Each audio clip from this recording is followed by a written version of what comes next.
हाय, मेरा नाम है अब्बास और आप देख रहे हैं स्किल यूनी। आज के इस लेक्चर में हम बात करेंगे एब्सोल्यूट्स और एक्सट्रीम्स के बारे में। इस लेक्चर के अंदर हम जानेंगे 3 इंपॉर्टेंट मेथड्स के बारे में जो कि मैथ क्लास से रिलेटेड हैं।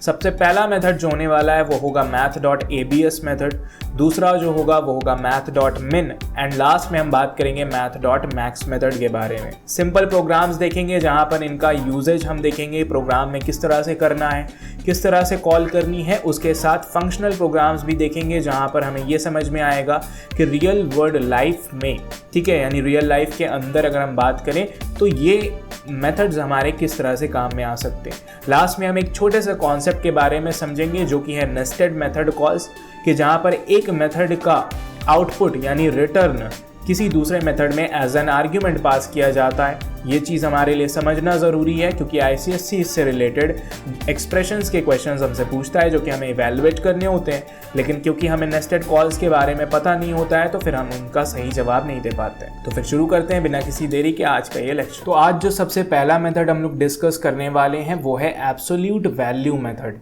ठीक है, सबसे पहला मेथड होने वाला है मैथ क्लास का, इसका नाम है absolute value method. Absolute value method के लिए सबसे पहले हम समझते हैं मैथमेटिकल इंट्यूशन इसका, यानी कि मैथमेटिक्स के अंदर एब्सोल्यूट वैल्यू का मतलब क्या होता है। ठीक है, अगर मैं इन शॉर्ट लिखूं तो इसके लिए एक लाइन लिखी जा सकती है कि the magnitude of a number ignoring the sign. ठीक है, एब्सोल्यूट वैल्यू का एक ही लाइन में अगर मैं समझाना चाहूँ कि एब्सोल्यूट वैल्यू का मतलब क्या है तो उसका सिंपल सा मतलब यही होता है कि the magnitude of a number ignoring the sign. मुझे एक नंबर दिया गया, अगर मैं उसकी साइन को इग्नोर कर दूं, साइन का मतलब कि क्या वो पॉजिटिव है या नेगेटिव, मैं इस चीज को ना देखूं और सिर्फ उसके मैग्नीट्यूड को देखूं कि 1 है या 2 है या फिर 3 है या फिर 4 है, तो वही उसकी एब्सोल्यूट वैल्यू होती है। आपने मैथमेटिक्स में इतना पढ़ रखा होगा कि एब्सोल्यूट वैल्यू के लिए हम कुछ इस तरह के ब्रैकेट्स बनाते हैं जिन्हें हम बार्स कहते हैं। बनाते हैं कि नहीं बनाते? बढ़िया। अगर इसके अंदर मैं कोई, ध्यान से समझिएगा, अगर इसके अंदर कोई ए वैल्यू जाती है, ठीक है, अब अगर वो वैल्यू ए पॉजिटिव हो या फिर नेगेटिव हो उससे कोई फर्क नहीं पड़ता, बाहर जो इसके आएगा वो सिर्फ और सिर्फ मैग्नीट्यूड ऑफ ए आएगा। क्या आएगा? मैग्नीट्यूड ऑफ ए आएगा। मतलब साइन को हम इग्नोर मार देंगे, सिर्फ और सिर्फ मैग्नीट्यूड पे ध्यान देंगे, वही उसकी एब्सोल्यूट वैल्यू हो जाएगी। एग्जाम्पल की बात करें, अगर मैंने इसमें -7 दिया तो एब्सोल्यूट वैल्यू ऑफ -7 मुझे पता है कि 7 आनी होती है। अगर मैंने इसको 8 दिया तो एब्सोल्यूट वैल्यू ऑफ 8 ही होगी। अगर मैंने इसे 0 दिया एब्सोल्यूट वैल्यू ऑफ 0 भी क्या होगी? 0 होगी। बात समझ में आ रही है? क्लियर हो रही है बात कि एब्सोल्यूट वैल्यू का क्या मतलब हुआ? ठीक है, और थोड़ा अगर सोचा जाए, अगर मैंने इसे -3.5 दिया तो इसका मैग्नीट्यूड तो सिर्फ और सिर्फ 3.5 है अगर मैं इसके साइन को इग्नोर कर दूं। यहां तक बात समझ में आ जाती कि नहीं आती? क्लियर हुआ? तो आई होप आपको मैथमेटिकली समझ में आ गया होगा कि एब्सोल्यूट वैल्यू का मतलब क्या है। कि भैया एब्सोल्यूट वैल्यू का मतलब ये है कि आप नंबर के मैग्नीट्यूड पे ध्यान दो, साइन को इग्नोर मार दो। ठीक है, अगर मैंने -7 की एब्सोल्यूट वैल्यू पूछी तो आप नेगेटिव साइन को इग्नोर कर रहे हो, आप कह रहे हो कि नहीं सिर्फ इसका मैग्नीट्यूड 7 है तो इसकी एब्सोल्यूट वैल्यू भी क्या हुई? 7 हो गई। अगर मैंने कहा एब्सोल्यूट वैल्यू ऑफ 8 बताओ जो कि एक पॉजिटिव नंबर था, आपने उसके साइन को इग्नोर किया, आपने कहा सिर्फ और सिर्फ 8 है। मैंने कहा एब्सोल्यूट वैल्यू ऑफ 0 बताओ तो आपने कहा 0 है। मैंने कहा भाई एब्सोल्यूट वैल्यू ऑफ 3.5 क्या है, तो आपने कहा साइन को इग्नोर करते हैं, मैग्नीट्यूड पे ध्यान देते हैं तो 3.5 है। क्लियर हो गई बात? एब्सोल्यूट वैल्यू का मैथमेटिकल इंट्यूशन मिला कि किस तरह से मैथमेटिक्स में सेम तरीके से यहाँ पे math.abs मेथड भी काम करता है। ठीक है, तो अब अगर हम बात करें math.abs यानी एब्सोल्यूट वैल्यू मेथड की फॉर्मल डेफिनेशन की, तो अब हम उसकी तरफ बढ़ सकते हैं क्योंकि हमने मैथमेटिकल इंट्यूशन ले लिया। तो ये कहता है द math.abs और फिर ब्रैकेट्स के अंदर यानी पैरेंथेसिस के अंदर एक नंबर लिखा हुआ है ए। इसका मतलब ये समझ में आता है हमें कि इस मेथड को कॉल करते वक्त मुझे कोई एक सिंगल वैल्यू पास करनी हो। ठीक है, so the math.abs method returns the absolute value of its argument. ठीक है, यहाँ पर ये जो ए दिया गया है, यानी जब हम मेथड को कॉल लगाएंगे और कॉल लगाते वक्त जब हम उसे वैल्यू प्रोवाइड करेंगे तो जो वैल्यू हम उसे प्रोवाइड कर रहे हैं उसी को यहां पर आर्ग्यूमेंट कहा जा रहा है। क्लियर है बात? तो वो क्या करेगा, उस आर्ग्यूमेंट की एब्सोल्यूट वैल्यू निकालेगा और हमें रिटर्न करके दे देगा।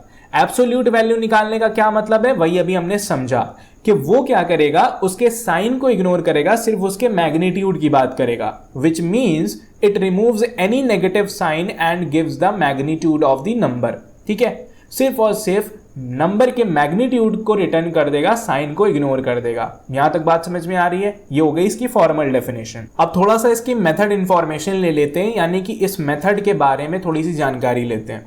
जानकारी कुछ ऐसी है कि ये मेथड मैथ क्लास के अंदर आता है, यानी मैथ क्लास का पार्ट है। और दूसरी बात ये भी है कि ये मेथड स्टैटिक होता है। कैसा मेथड होता है? स्टैटिक मेथड होता है। हमने पहले ही बात करी, मैथ क्लास के सारे मेथड स्टैटिक होते हैं, विच मीन्स कि अगर आपको उन्हें कॉल करना है तो क्लास के नाम के साथ ही कॉल करना होगा। अब मजे की बात क्या है कि जावा वालों ने जब ये मैथ क्लास बनाई और एबीएस यानी एब्सोल्यूट वैल्यू मेथड बना रहे थे, तो उन्होंने क्या किया? उन्होंने ये किया कि चारों तरह के डेटा टाइप जो प्रिमिटिव्स हमारे न्यूमेरिक्स होते हैं, यानी कि डबल, फ्लोट, इंटीजर और लॉन्ग, इन चारों तरह के डेटा टाइप को हैंडल करने के लिए 4 अलग अलग मेथड बनाए। सबकी वर्किंग सेम है, बस वो क्या कर रहा है कि अगर मैंने double value the absolute value method को तो भी वो मुझे रिजल्ट देगा, फ्लोट वैल्यू देता हूं तो भी रिजल्ट देगा, इंटीजर वैल्यू देता हूं तो भी रिजल्ट देगा, लॉन्ग वैल्यू देता हूं तो भी रिजल्ट देगा। बात समझ में आ रही है? अब थोड़ा समझिएगा।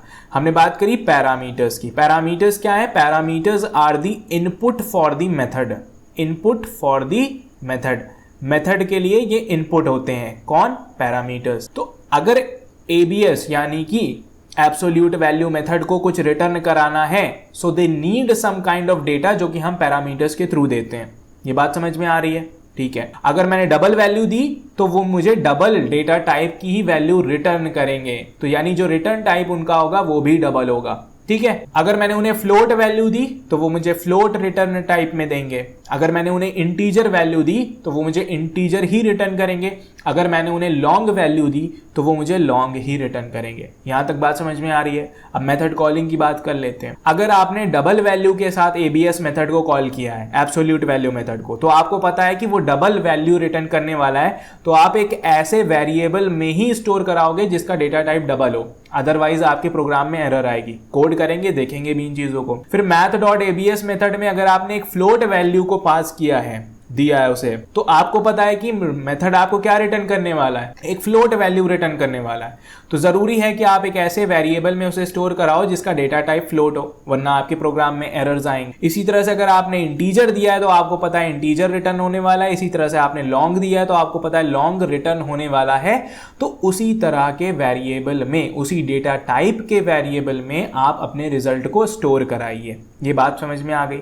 math.abs एब्सोल्यूट वैल्यू मेथड होता है। इसको हम एक नंबर देते हैं, वो उसके साइन को इग्नोर करके हमें सिर्फ मैग्नीट्यूड रिटर्न कर देता है। जिस तरह का डेटा हम इसे देते हैं, जिस डेटा टाइप का, या फिर कहें जिस टाइप का डेटा हम इसे देते हैं, उसी तरह का, उसी टाइप का डेटा ये हमें रिटर्न कर देता है, बस साइन को हटा करके। ये बात समझ में आ रही है कि नहीं आ रही है? इस तरह से काम करता है हमारा math.abs मेथड। अब चलते हैं कोड की तरफ और कोड में देखते हैं कि math.abs किस तरह से हम काम में लेंगे या फिर किस तरह से प्रोग्राम में इस्तेमाल करेंगे। तो हम लोग आ चुके हैं अपने ब्लूजे स्क्रीन के ऊपर। फटाफट से यहाँ पे एक नई क्लास बना लेते हैं और मैं यहाँ पर इसका नाम दे देता हूँ एब्सोल्यूट वैल्यू मेथड। ठीक है, और ये नाम मैंने यहाँ पर दे दिया, क्लास यहाँ पे रख ली। उसके बाद इसका एडिटर मैंने खोला, पुराना सारा कोड रिमूव किया। फटाफट से मैंने लिखा public class absolute value method. उसके बाद मेन मेथड मैंने बनाया public static void main string arg. उसके बाद मैंने इसे यहाँ पे मेन मेथड को क्लोज कर दिया। अब हमें भी पता है मैथ क्लास के एब्सोल्यूट मेथड यानी एबीएस मेथड को हम लोग यूज करने वाले हैं, और मैथ क्लास क्योंकि java.lang पैकेज का पार्ट होता है तो हमें किसी भी तरह के पैकेज को इंपोर्ट करने की यहाँ पे जरूरत नहीं है। ठीक है, तो मैं बस फटाफट से लिखता हूँ system.out.println, या फिर अभी मैं इसको हटाता हूँ, सिंपली मैं लिख रहा हूँ math.abs और इसके अंदर मैं पास कर रहा हूँ -7.4 और उसके बाद मैंने सेमीकोलन लगा दिया। ठीक है, अब आपको पता है कि कुछ प्रिंट नहीं होने वाला है। अब मैंने क्या लिखा है math.abs, एबीएस मेथड को कॉल किया, क्लास का नाम लिखा मैथ, उसके अंदर जो एबीएस मेथड है उसे कॉल लगाओ, उसे वैल्यू दे दो -7.4। अब आप बताइए यहाँ पे -7.4 किस तरह का डेटा टाइप? ये एक डबल डेटा टाइप है, क्योंकि जावा बाय डिफॉल्ट हर डेसिमल वैल्यू को डबल ट्रीट करता है। अगर हम इसे फ्लोट बनाना चाहते हैं तो हमें इसके आगे f लगाना होगा। ठीक है, बहरहाल अभी हम सिर्फ और सिर्फ डबल के लिए कर रहे हैं। अब डबल है तो हमें पता है कि एबीएस भी मुझे, एब्सोल्यूट वैल्यू मेथड भी मुझे डबल में ही रिटर्न करेगा। तो मैंने कहा double r is equal to, यानी रिजल्ट है मेरा, तो मैंने कहा double r is equal to r1 कर देते हैं, rd कर देते हैं। Result of double. ठीक है, ये मैंने कर दिया, कंपाइल किया, कोई दिक्कत नहीं आती है। अब फटाफट से इसे प्रिंट कर लेते हैं, system.out.println और मैंने लिख दिया RD। ठीक है, बात समझ में आ रही है? बढ़िया। अब आपको क्या समझ में आ रहा है? -7.4 गया और एब्सोल्यूट वैल्यू तो RD की वैल्यू 7.4 प्रिंट हो जाए। मैंने कंपाइल किया, क्लोज किया, राइट क्लिक किया, मेन मेथड को कॉल लगाई, ओके दबाया। यहाँ पे 7.4 आसानी से प्रिंट हो जाता है। माइनस का साइन इग्नोर कर दिया जाता है, सिर्फ मैग्नीट्यूड दिखाया जाता है। और ये एक डबल वैल्यू है क्योंकि जो वैल्यू हमने दी थी मेथड को वो भी डबल थी। अब मैंने मान लीजिए यहाँ पर f कर दिया, क्या कर दिया? -7.4 f कर दिया। अब आपको भी पता है कि ये एक फ्लोट वैल्यू है। अब अगर ये फ्लोट वैल्यू है तो math.abs भी मुझे एक फ्लोट वैल्यू ही रिटर्न करेगा, तो मुझे उसे फ्लोट टाइप के वेरिएबल में ही स्टोर कराना होगा। लेकिन मैंने बदतमीजी क्या करी, यहाँ पर इसे डबल डेटा टाइप के वेरिएबल में सेव कराया। ठीक है, अब कंपाइल करते हैं। कंपाइल में तो कोई दिक्कत नहीं है, ठीक है, कोई सिंटैक्स एरर नहीं आती है। क्लोज किया, राइट क्लिक किया, मेन मेथड को कॉल लगाई, ओके दबाया। और ओके दबाते ही यहाँ पर क्या हुआ कि आपको देखने को क्या मिल रहा है? आपने दिया था 7.4। ठीक है, आपने क्या दिया था? 7.4 दिया था। और यहाँ पे क्या प्रिंट हो रहा है? 7.400000953674332। ये बात समझ में आ रही है? हुआ क्या, आपने -7.4 दिया और ये कुछ वैल्यू अपने आप ऑटोमेटिकली डबल में टाइप कास्ट हो गई। क्यों हुई वो भी आपको पता है, आपने टाइप कास्टिंग पढ़ रखी है। math.abs ने मुझे यहाँ पर रिटर्न किया एक फ्लोट वैल्यू, लेकिन क्योंकि मैंने इसे डबल टाइप के डेटा में स्टोर कराया था और क्योंकि फ्लोट का जो साइज होता है वो डबल से कम होता है तो वो आसानी से डबल में एडजस्ट हो सकता है, तो जावा ने इम्प्लिसिटली क्या करा दिया? इम्प्लिसिट टाइप कास्टिंग करा दी, इम्प्लिसिट टाइप कन्वर्जन करा दिया, जिसे हम कोवर्जन कहते हैं, वो हुआ यहाँ पर और ऑटोमेटिकली वो कन्वर्ट हो गया, एरर आई ही नहीं। लेकिन अगर मैं यहां पर इसको INT में स्टोर कराना चाहता, अब दिक्कत समझ में आ रही है? तो अब मैं कंपाइल करता, एरर यहीं पे आ जाती, सिंटैक्स एरर हो जाती यहां पर हमारी। क्यों? क्योंकि भैया इनको क्या समझ में आ रही है? Error incompatible types possibly lossy conversion from float to int. हमें पता है एब्सोल्यूट वैल्यू मुझे फ्लोट टाइप का डेटा रिटर्न करेगा और मैं उसे एक इंटीजर टाइप के वेरिएबल में स्टोर कर रहा हूं, तो चांसेस है कि भैया 0.4 जो है वो आपका तो गायब हो जाएगा, आप तो लॉस कर जाओगे। या तो एक्सप्लिसिटली टाइप कास्टिंग करो, वो अलग बात है। बात समझ में आ रही है क्या करना है? बढ़िया। तो अगर मैं यहाँ पर फ्लोट देता हूँ तो मुझे यहाँ पर फ्लोट में ही रखना होगा, स्टोर कराना होगा। कंपाइल करेंगे, क्लोज करेंगे, राइट क्लिक करेंगे, मेन मेथड को कॉल लगाएंगे, ओके दबाएंगे, एग्जैक्टली 7.4 मिलता है।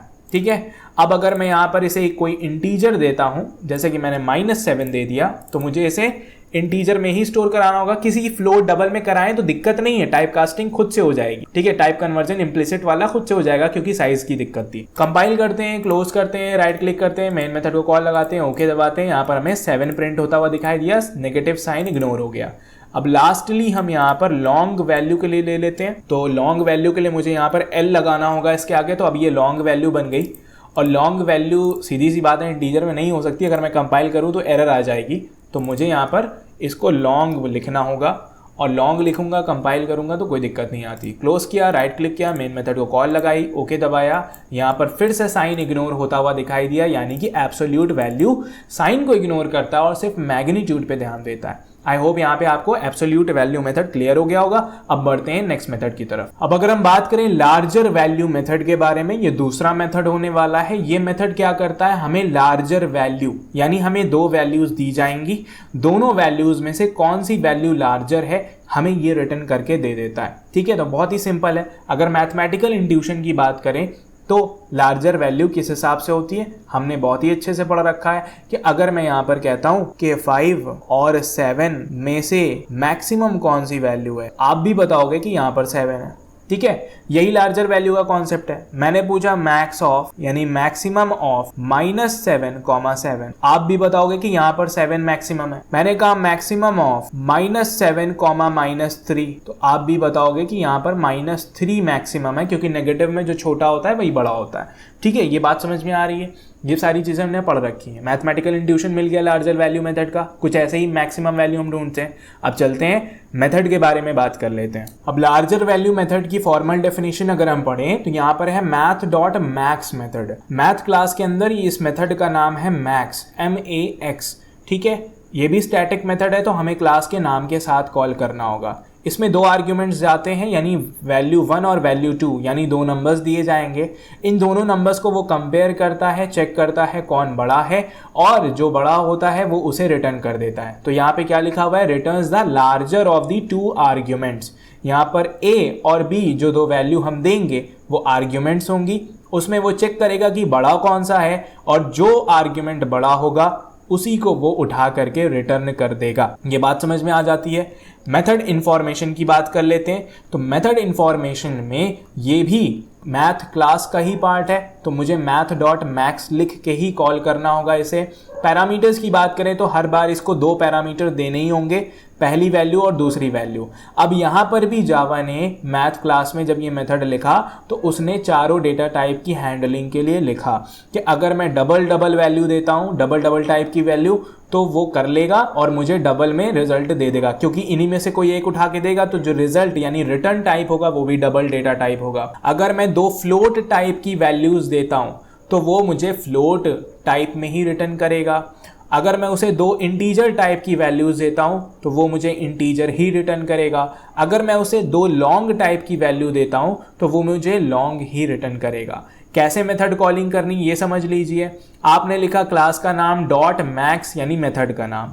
अब आपके पास चार तरीके हैं, या तो आप दो डबल वैल्यूज प्रोवाइड करो, या दो फ्लोट वैल्यूज दो, दो इंटीजर वैल्यूज दो, या फिर दो लॉन्ग वैल्यूज दो। शर्त बस इतनी सी है कि जो भी आप दो वैल्यूज दोगे दोनों का डेटा टाइप सेम होना चाहिए। ये बात समझ में आ रही है। अगर पहली डबल है तो दूसरा भी डबल हो, पहला फ्लोट है दूसरा भी फ्लोट हो, पहला इंटीजर है दूसरा भी इंटीजर हो, पहला लॉन्ग है तो दूसरा भी लॉन्ग हो। अब क्योंकि आपने दोनों डबल दिए हैं और इन्हीं में से कोई एक लार्जर होगा तो आपका रिटर्न टाइप भी डबल होगा। क्योंकि आपने दोनों फ्लोट दिए, इन्हीं में से कोई लार्जर होगा तो आपका रिटर्न टाइप भी फ्लोट होगा। क्योंकि आपने दोनों इंटीजर दिए, इन्हीं में से कोई एक लार्जर होगा तो आपका रिटर्न टाइप भी इंटीजर होगा।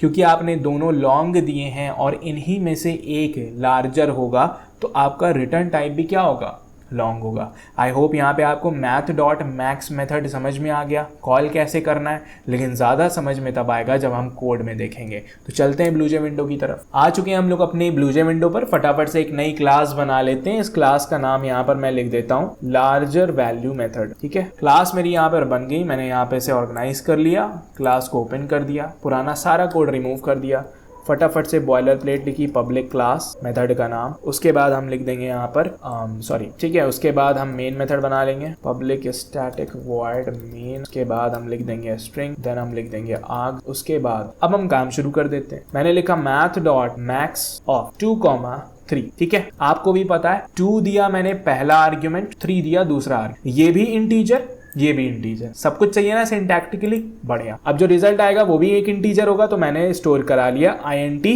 larger इज इक्वल, और मैं उसे प्रिंट करा लेता हूँ system.out.println।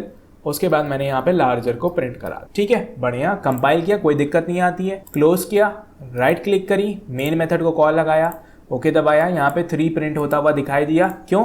क्योंकि मैंने यहाँ पर दो वैल्यूज दी थी 2 और 3, और ऑफ कोर्स अगर देखा जाए तो दोनों में से मैक्सिमम वैल्यू कौन सी है, 3 वाली है, यानी लार्जर वैल्यू कौन सी है, 3 वाली थी। ठीक है, मैं यहाँ पे चाहूँ तो 2.0 और 3.0 भी कर सकता हूँ। कंपाइल किया तो एरर आती है। क्यों? क्योंकि दोनों डबल है, और डबल है तो मैक्स भी हमें एक डबल वैल्यू रिटर्न करेगा, और हम उसे स्टोर करा रहे हैं इंटीजर में, ये गड़बड़ है। तो मैंने इसे भी कर दिया डबल। अब कंपाइल करें, कोई दिक्कत नहीं है, क्लोज कर दिया, राइट क्लिक किया, मेन मेथड को कॉल लगाई, ओके दबाया, 3.0 प्रिंट होता हुआ दिखाई दिया। वापस से आ जाते हैं कोड पे, थोड़ा सा नेगेटिव नंबर्स के साथ भी खेल लेते हैं। मैंने कहा -3.0, तो अब -3.0 और 2.0 में से बड़ा कौन होगा? ऑफ कोर्स 2.0 बड़ा होगा।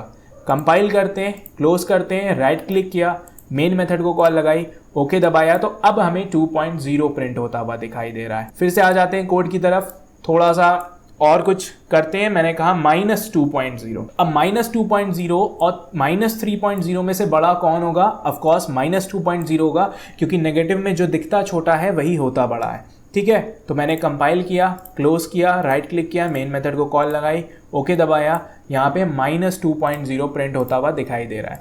तो इतनी कॉल्स के साथ आपको ये तो समझ में आ गया होगा कि मैक्स मेथड काम कैसे कर रहा है। बड़ा सिंपल सा इसका काम है, दो आर्ग्यूमेंट इसे दिए जाएंगे, दोनों में चेक करेगा कि दोनों में से बड़ा कौन छोटा बड़ा कौन, सिंपली ये चेक करेगा बड़ा कौन, जो बड़ा होगा उसे रिटर्न करके हमारे मुंह पे फेंक देगा। यानी हमें फिर उसे कैच करना है किसी वेरिएबल के अंदर और डेटा टाइप थोड़ा सा संभालना है। अब मेन दिक्कत क्या थी, मैंने क्या कहा था, दोनों सेम डेटा टाइप के होने चाहिए। अब मान लो मैंने लिख दिया -3 और अब मैंने कंपाइल किया तो कोई सिंटैक्स एरर नहीं आती है। ये यहाँ पर इंटीजर टाइप की वैल्यू है, ये यहाँ पर कैसी वैल्यू है, डबल टाइप की वैल्यू। मैंने कंपाइल किया, कोई एरर नहीं आती, क्लोज किया, राइट क्लिक किया, मेन मेथड को कॉल लगाई, ओके दबाया, रिजल्ट भी बढ़िया तरीके से प्रिंट होता हुआ दिखाई दे रहा है। ठीक है, इसका मतलब ये है कि अंदर इन्होंने अच्छी तरह से हैंडलिंग की हुई है डेटा टाइप की। हैंडलिंग इस तरह से हुई है कि आप ये समझो कि मैंने एक इंटीजर, ठीक है, और एक डबल वैल्यू दिया है, तो वो ऑटोमेटिकली जावा ने यहाँ पे क्या किया, इसको टाइप कास्ट कर दिया -3 को 3.0 में इम्प्लिसिटली। ठीक है, तो बस यही बात थी। क्यों ऑटोमेटिकली कर दिया? अब ऑटोमेटिकली कर दिया तो कोई दिक्कत हुई नहीं, पीछे बिहाइंड द सीन कोई दिक्कत नहीं समझ में आती। क्लियर हो रही बात? बढ़िया। तो अब अगर हम बात करते हैं स्मॉलर वैल्यू मेथड के बारे में, तो स्मॉलर वैल्यू मेथड बहुत ही सिंपल तरीके से समझ में आ रहा है कि ये दो वैल्यूज लेगा और दोनों वैल्यूज में से ये आइडेंटिफाई करेगा कि दोनों वैल्यूज में से छोटी वैल्यू कौन सी, और बस हमें उसे रिटर्न करके दे देगा। मैथमेटिकल इंट्यूशन की बात करें तो आपको भी पता है कि 7 इज लेस देन 9। ठीक है, तो यहाँ पर स्मॉलर वैल्यू क्या हो जाएगी, 7 हो जाएगी।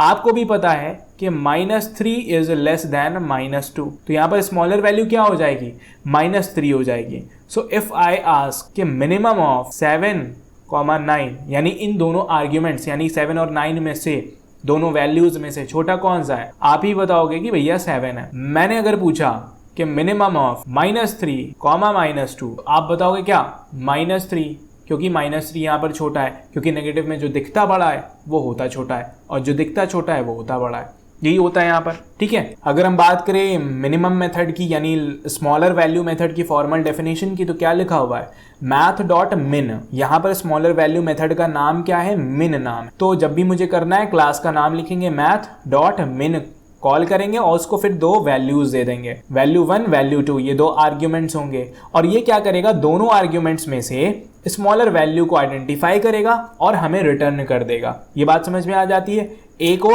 बी, ठीक है, यहाँ पर मैंने वैल्यू ए दी, वैल्यू बी दी, चेक करेगा कौन सी छोटी है, जो छोटी होगी वो मुझे रिटर्न करके दे देगा कि हाँ आपने जो दो वैल्यूज मुझे दी थी उनमें से ये वाली वैल्यू जो है वो स्मॉलर है, यानी कि दोनों में से मिनिमम वैल्यू ये वाली है। और मेथड का नाम क्या है, math.min। मेथड इंफॉर्मेशन की अगर मैं बात करता हूं तो यहाँ पर ये मेथड भी मैथ क्लास का ही है, तो मुझे अगर कॉल करना है तो मैं लिखूंगा math.min। बात समझ में आ रही है? पैरामीटर्स की बात करें तो जिस तरह से एब्सोल्यूट और मैक्सिमम मेथड, मैक्स मेथड के लिए जावा ने हैंडलिंग करी थी हर तरह के डेटा टाइप की, वैसे यहां पर भी की हुई है मिनिमम में भी। ठीक है, क्या है कि अगर आपको दोनों पैरामीटर देने हैं तो आप दोनों डबल दो, या तो दोनों फ्लोट दो, या तो दोनों इंटीजर दो, या तो दोनों लॉन्ग दो। बात समझ में आ रही है? बढ़िया। और अगर आप दोनों डबल देते हो तो मैं डबल डेटा टाइप रिटर्न करूंगा, दोनों फ्लोट वैल्यूज देते हो तो मैं फ्लोट रिटर्न करूंगा, दोनों इंटीजर देते हो तो मैं इंटीजर रिटर्न करूंगा, दोनों लॉन्ग देते हो तो मैं लॉन्ग रिटर्न करूंगा। बात समझ में आ रही है?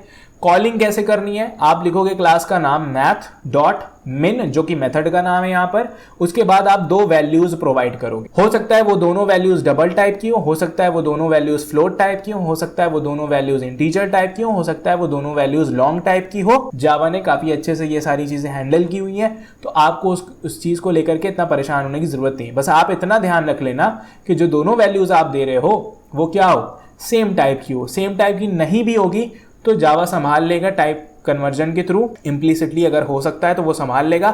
अगर दिक्कत होगी तो फिर वो आपको एरर दिखाएगा, फिर आप हैंडल करना। अगर आपने दोनों डबल वैल्यूज दी तो आपको रिटर्न में भी डबल मिलेगा, तो आपको ऐसा वेरिएबल चुनना होगा कि जो डबल टाइप का हो उसी में स्टोर करो। दोनों फ्लोट दी तो आपको वेरिएबल फ्लोट टाइप का ही बनाना होगा स्टोर कराने के लिए रिजल्ट, और दोनों इंटीजर दी तो आपको इंटीजर टाइप का ही वेरिएबल बनाना होगा, और लॉन्ग दिया दोनों तो लॉन्ग टाइप का ही वेरिएबल बनाना होगा रिजल्ट को स्टोर कराने के लिए। यहाँ तक बात समझ में आ जाती है। अगर आप चाहते हो किसी तरह का कोई डेटा लॉस ना हो तो जिस तरह से यहाँ पे मेथड कॉलिंग करी गई आप इसी तरह से करिए, आपको प्रोग्राम में कोई दिक्कत देखने को नहीं मिलेगी। ये बात समझ में आ रही है। अब चलते हैं कोड की तरफ और कोड में भी देख लेते हैं कि ये कैसे काम करता है। आ चुके हैं हम लोग अपनी ब्लूजे स्क्रीन के ऊपर। यहाँ पर हमने एक नई क्लास क्रिएट कर ली। इस क्लास का नाम हम दे देंगे यहाँ पर स्मॉलर वैल्यू मेथड। ठीक है, क्लास यहाँ पर हमारी क्रिएट हो चुकी है। क्लास को ऑर्गेनाइज किया, यहाँ पर पुराना सारा कोड रिमूव किया। बॉयलर प्लेट हमने फटाफट से लिख ली, public class smaller value method.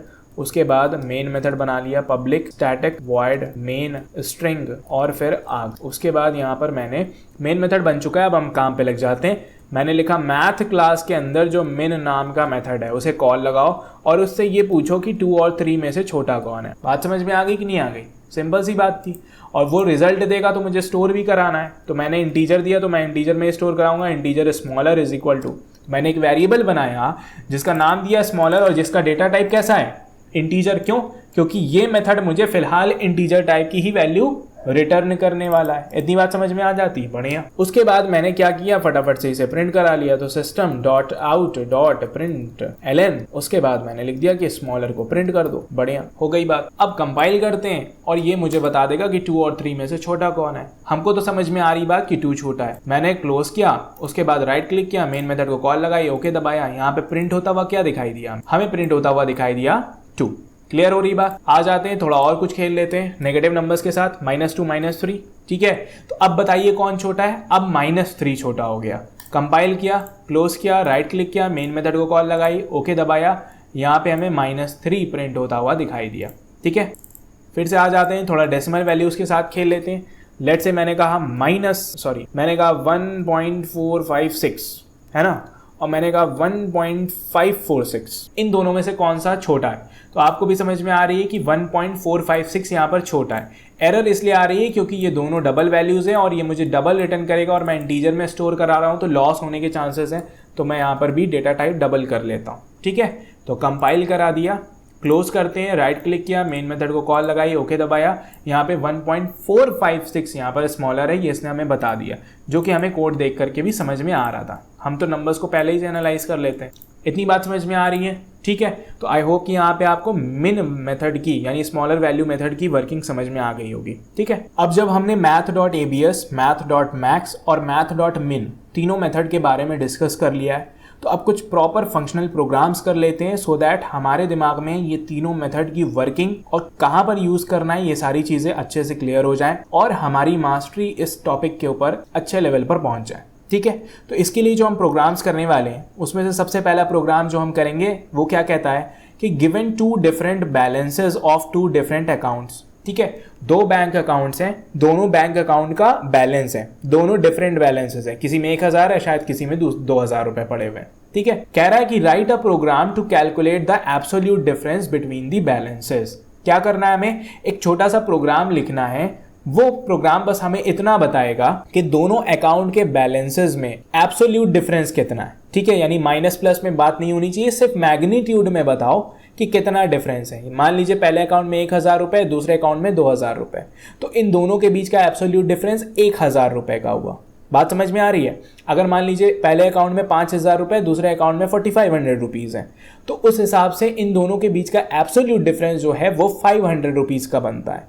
इसमें साइन नहीं आना चाहिए, सिर्फ मैग्नीट्यूड की बात होनी चाहिए। तो क्वेश्चन पढ़ के बात ये समझ में आ गई कि हमें यूज किसका करना है? हमें यूज करना है math.abs मेथड का। ये बात समझ में आती है? तो चलिए चलते हैं कोड की तरफ और कोड करते हैं इस प्रोग्राम को, मजा आने वाला है। तो विंडो पर तो हम लोग आ ही चुके हैं, फटाफट से एक नई क्लास बना लेते हैं। ठीक है, एब्सोल्यूट डिफरेंस बैलेंस। ठीक है, अजीब सा नाम है बट ठीक है, समझ में आ रही बात। ओके, फिर मैंने यहाँ पे लिख दिया एब्सोल्यूट डिफरेंस बैलेंस, क्लास बना ली, सारा कोड रिमूव कर दिया। फटाफट से मैंने बॉयलर प्लेट लिख दी, public class absolute difference balance. उसके बाद मैंने लिख दिया पब्लिक स्टैटिक वॉइड मेन। ठीक है, उसके बाद मैंने यहाँ पे दे दिया स्ट्रिंग, उसके बाद आर्ग्स, उसके बाद यहाँ पे हमारा मेन मेथड बन जाता है। अब हमें ये पता है कि हमारे पास 2 बैलेंसेस होंगे। लेट से INT बैलेंस जो है वो इंटीजर में नहीं हो सकते, डबल में ही होंगे जहां तक है। तो double balance 1 is equal to, हम 2 वेरिएबल बना लेते हैं, double balance 1 and then double balance 2। ठीक है, तो 2 वेरिएबल यानी 2 डब्बे हमारे पास होंगे जहां पर बैलेंस आकर के स्टोर होने वाला है। फिर हम क्या करेंगे, difference calculate, ABS difference calculate करने के लिए हम एक और बनाएंगे डबल एबीएस डिफ, ठीक है। और ये मुझे क्या करेगा, बैलेंस 1 माइनस बैलेंस 2 कर देगा। और बैलेंस 1 माइनस बैलेंस 2 करने पर मुझे डिफरेंस समझ में आ जाएगा दोनों के बीच का।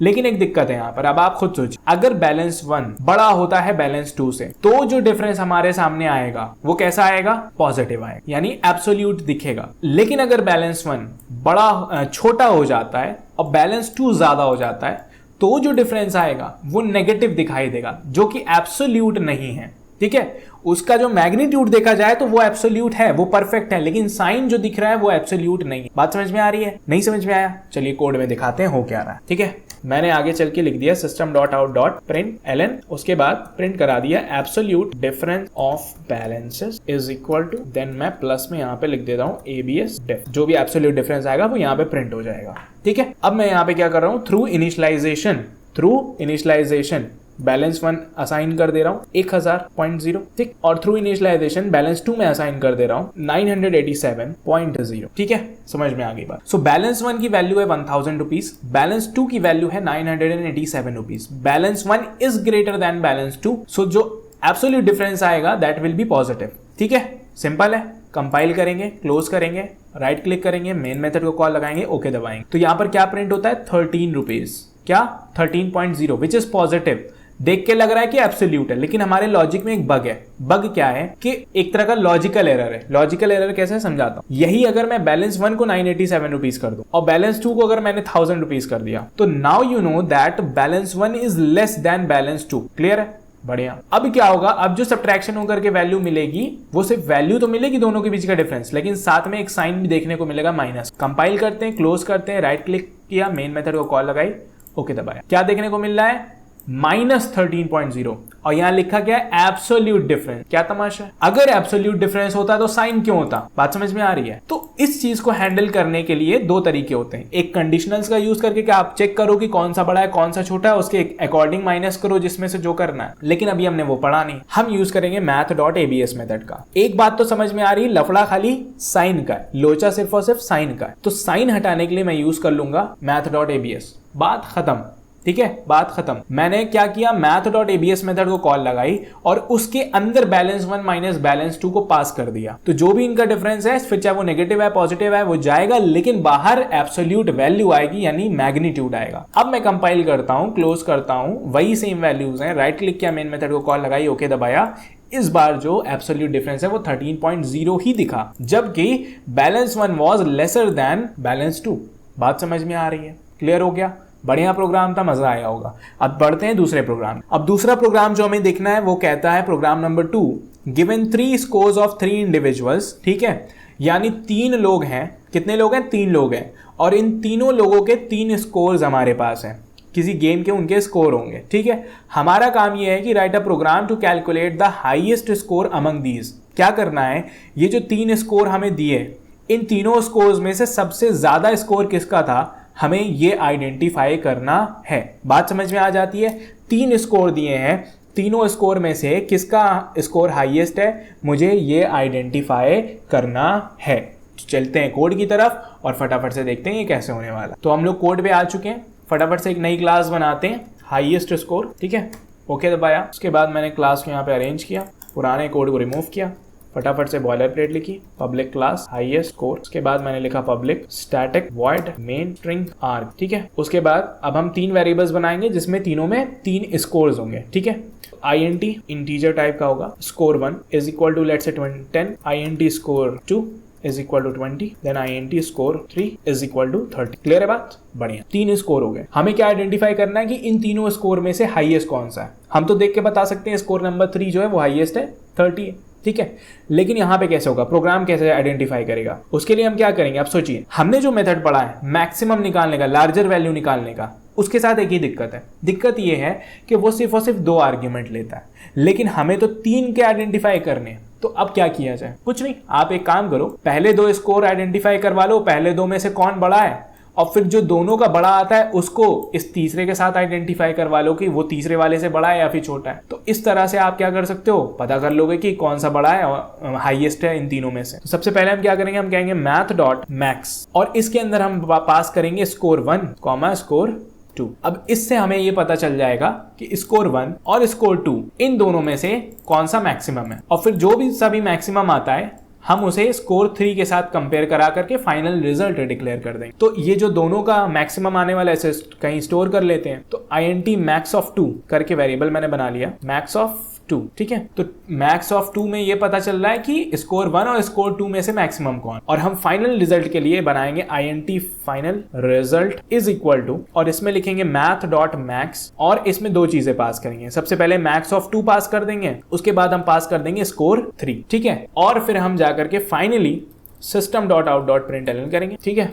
और उसके बाद मैंने यहाँ पे लिख दिया highest score is equal to, और उसके बाद मैंने यहाँ पे लिख दिया फाइनल रिजल्ट। बात समझ में आ गई। अब कंपाइल करते हैं, कोई दिक्कत आ जाती है, और छोटी सी बेवकूफी थी, मैंने प्लस ऑपरेटर यानी कॉनकैटिनेशन ऑपरेटर नहीं लगाया। और क्या दिक्कत आ रही भाई, ओके मैक्स ऑफ 2 में ओ कैपिटल है, फाइन। अब कोई दिक्कत नहीं आ रही है, कंपाइल करते हैं, कोई सिंटैक्स एरर नहीं। समझते हैं क्या कर रहा है हमारा लॉजिक। पहले तो 3 स्कोर है हमारे पास, मैक्स ऑफ 2 नाम के वेरिएबल में ये आकर के स्टोर होता है कि स्कोर 1 और स्कोर 2 दोनों में से कौन सा स्कोर ज्यादा है। मैक्स ऑफ 2 में आ गया, तो अब अगर वैल्यूज के हिसाब से देखें तो 10 और 20 गया और मैक्स ऑफ 2 में 20 आ गया, ठीक है। अब फाइनल रिजल्ट में ये स्टोर होता है कि मैक्स ऑफ 2 और स्कोर 3 में से कौन बड़ा, तो 20 और 30 में से कौन बड़ा, 30। तो फाइनल रिजल्ट में आकर के स्टोर हो जाता है 30 और फाइनली 30 प्रिंट हो जाता है, जो कि बिल्कुल सही तरीके से काम कर रहा है। और हमने यहां से हाईएस्ट स्कोर को आइडेंटिफाई कर लिया। कंपाइल किया, क्लोज किया, राइट क्लिक किया, मेन मेथड को कॉल लगाई, ओके दबाया, और यहाँ पे हमें प्रिंट होता हुआ दिखाई देता है हाईएस्ट स्कोर 30। अब आप कहोगे सर ये तो आपका बनाया हुआ लॉजिक था, काम कर रहा है, आपने डमी वैल्यूज ले ली, बेवकूफ़ बना दिया हमें। ऐसा करिए वैल्यूज ऊपर नीचे करिए या फिर चेंज करिए। मैंने कहा ठीक कोई बात नहीं, लिख दिया 99, यहाँ पे लिख दिया 173 और यहाँ पे लिख दिया बहुत छोटी वैल्यू 10। इस बार तो स्कोर 2 मैक्सिमम है ना, यानी 173, तो 173 प्रिंट होना चाहिए अगर मेरा लॉजिक एकदम परफेक्ट है। तो कंपाइल किया, क्लोज किया, राइट क्लिक किया, मेन मेथड को कॉल लगाई, ओके दबाया, और लॉजिक बिल्कुल परफेक्ट रहा। हाईएस्ट स्कोर में 173 देखने को मिला। बात समझ में आ गई। अब एक मजे की बात है, हमने ये जो काम किया इस प्रोग्राम को हमने 2 लाइन में किया, यानी इसका मेन लॉजिक अगर आप देखो तो बस इसी 2 लाइन का है। इसमें 2 लाइन भी नहीं लगनी थी एक्चुअल में, ये काम 1 लाइन में हो सकता था, लेकिन उसके लिए हमें पता होना चाहिए क्या, नेस्टेड मेथड कॉल के बारे में। तो अब हम उस टॉपिक की तरफ बढ़ रहे हैं और नेस्टेड मेथड कॉल के बारे में डिस्कस। तो चलिए जल्दी से समझ लेते हैं नेस्टेड मेथड कॉल्स को भी।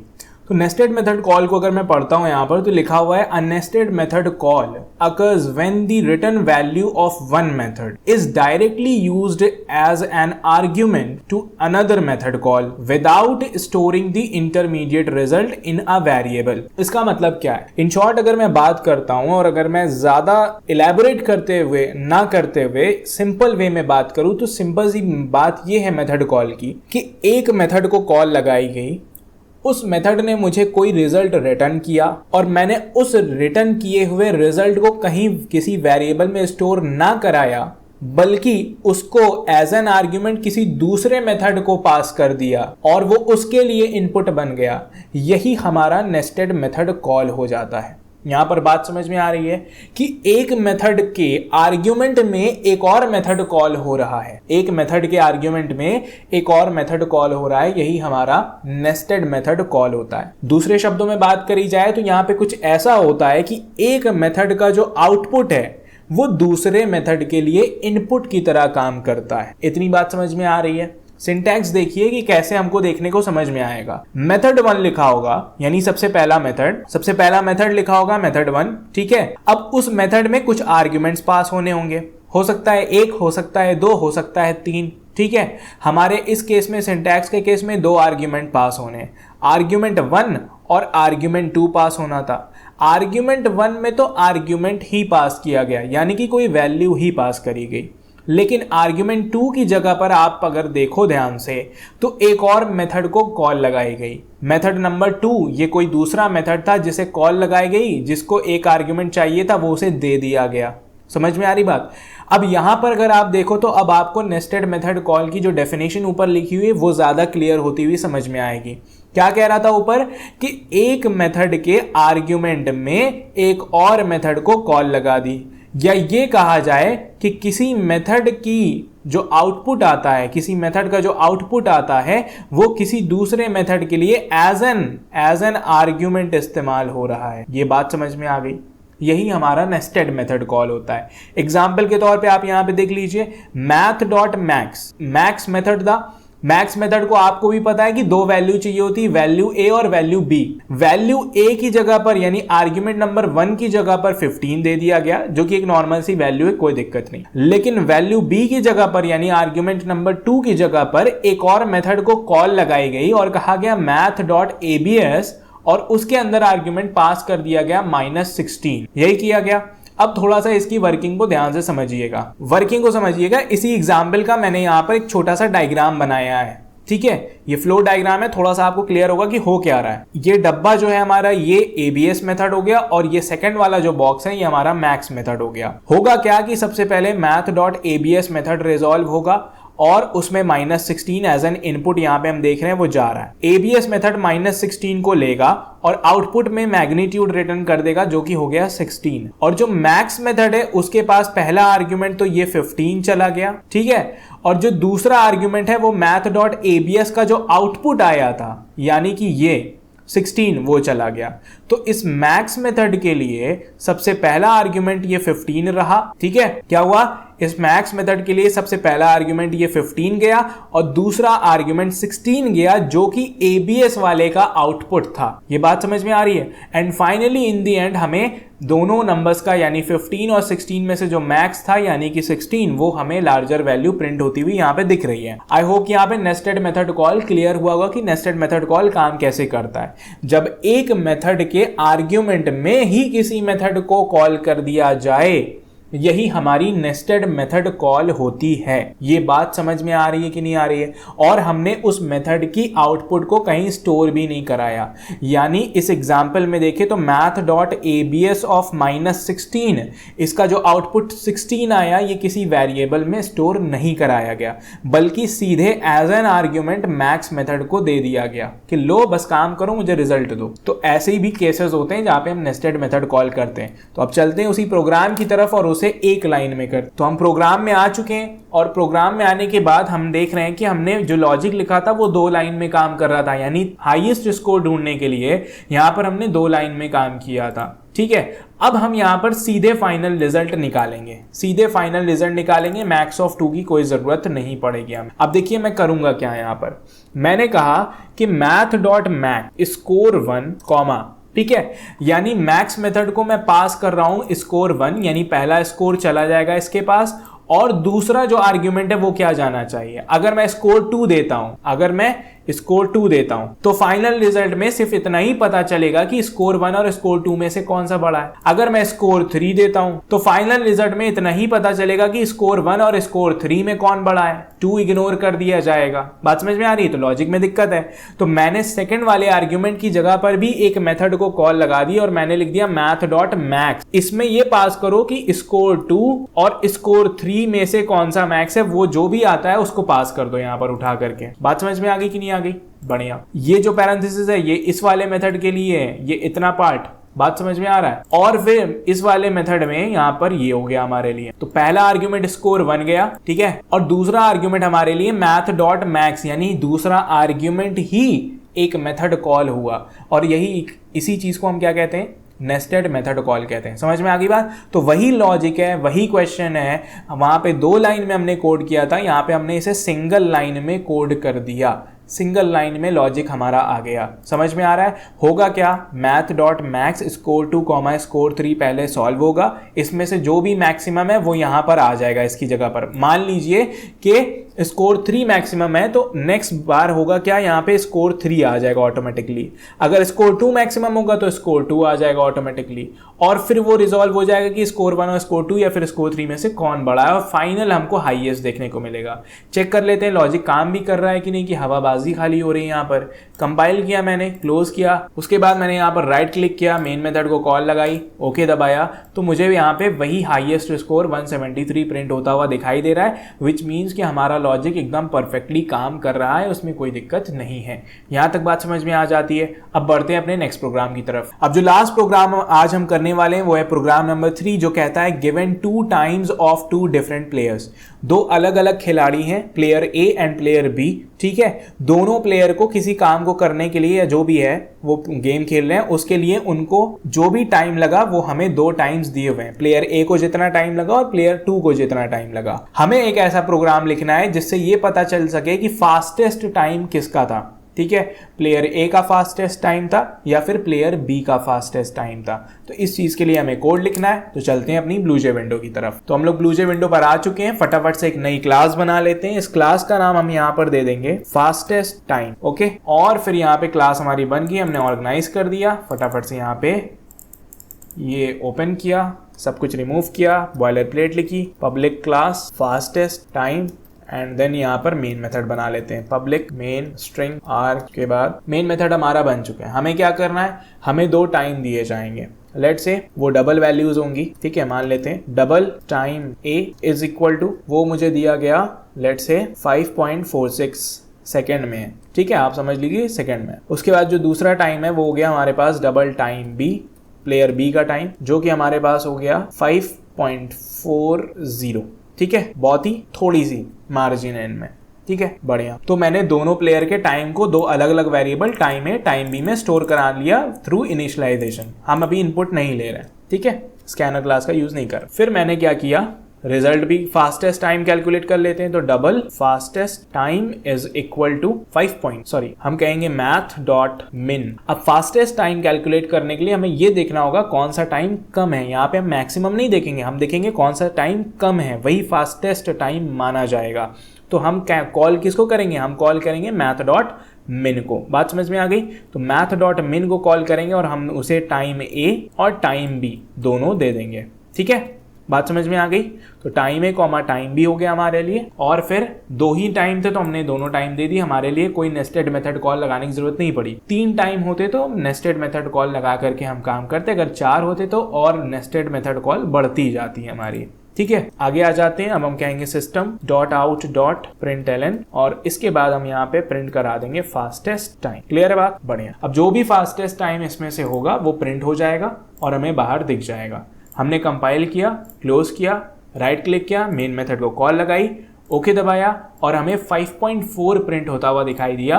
5.46 प्रिंट होता हुआ नहीं दिखाई दिया। क्यों? क्योंकि 5.4 यहाँ पर कम है। ये बात समझ में आ रही है। दैट मीन्स कि time B is the fastest time. ये बात समझ में आ जा रही है, बहुत बढ़िया। क्लियर हो गई बात। तो हमने आज के इस लेक्चर के अंदर सारे तो नहीं, हम ये कहेंगे कि हमने मेथड्स को समझने की स्टार्टिंग कर दी और हमने math.abs, math.min, math.max 3 मेथड के बारे में समझ लिया। काफी प्रोग्राम्स भी कर लिए 3, और नेस्टेड मेथड कॉल के बारे में भी समझ लिया। आई होप इस लेक्चर में मजा आया होगा, काफी चीजें सीखने को मिली होंगी। तो इसी के साथ आज का ये लेक्चर हम यहीं पर एंड करते हैं और मिलते हैं नेक्स्ट लेक्चर के अंदर।